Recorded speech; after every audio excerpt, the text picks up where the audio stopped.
So you lose game 1 of the series because the pitching sold, and you lose game 3 of the series because the offense sold. I get what you're saying, but they're not really in a position right now where being even really makes anything better. Oh, I don't care about it being even. I'm just making an observation that sucked. Hi, I'm Weston. I love talking about the Astros, and I'm here to talk about Game 50 of the regular season, where the Astros lose 2-1 to the Los Angeles Angels and drop the series against said Los Angeles Angels 2-1. Kind of ironic. This game doesn't require a whole heck of a lot. There were 2 scoring events. The Angels had a 2-run home run that made it 2-0. The Astros had an RBI double from Mauricio Dubon, Doobie with the double, to make it a 2-1 game. That was it. Somehow the Astros managed to out-hit the Angels in this game 6-3.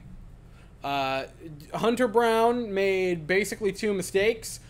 Unfortunately, they happened very close to each other. Gave up the home run.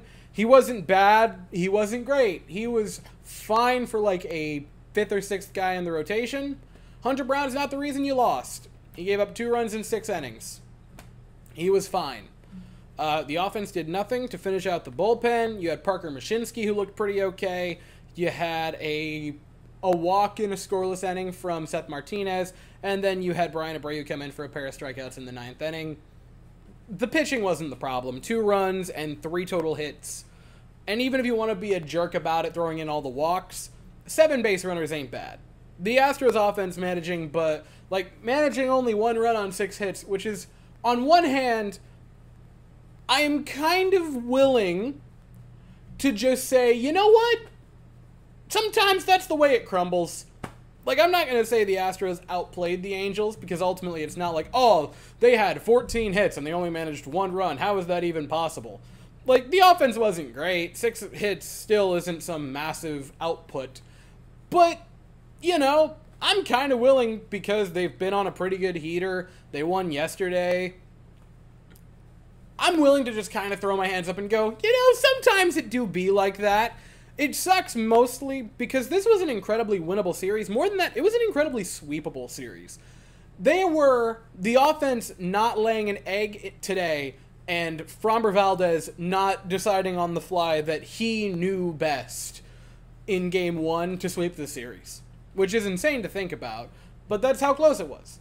Like, if Framber just doesn't audible out, they win Game 1.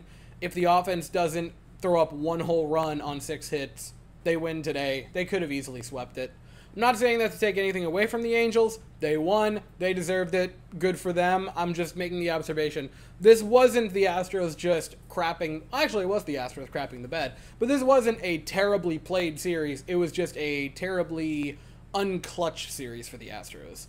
Now, they actually get a day off. First time in a couple of weeks, if I'm not mistaken, going into a game Friday where they play in Oakland against the Oakland A's. They still are right now. I'm not going to make any jokes about the Oakland A's yet. I'm going to save all of that for the weekend. I'm very excited for that, by the way, in case you couldn't tell.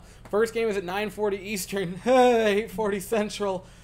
The Astros are going to send Verlander to the mound, and the Sacramento A's have still yet to pick a pitcher. Or, pardon me, Oakland A's have not named a pitcher yet. But I will be here afterwards to talk about it. As for right now, that's all I have to say. If you enjoyed the video, please consider to like and subscribe. Thank you all so very much for watching. I hope you all have an absolutely fantastic day. And as always, go Astros.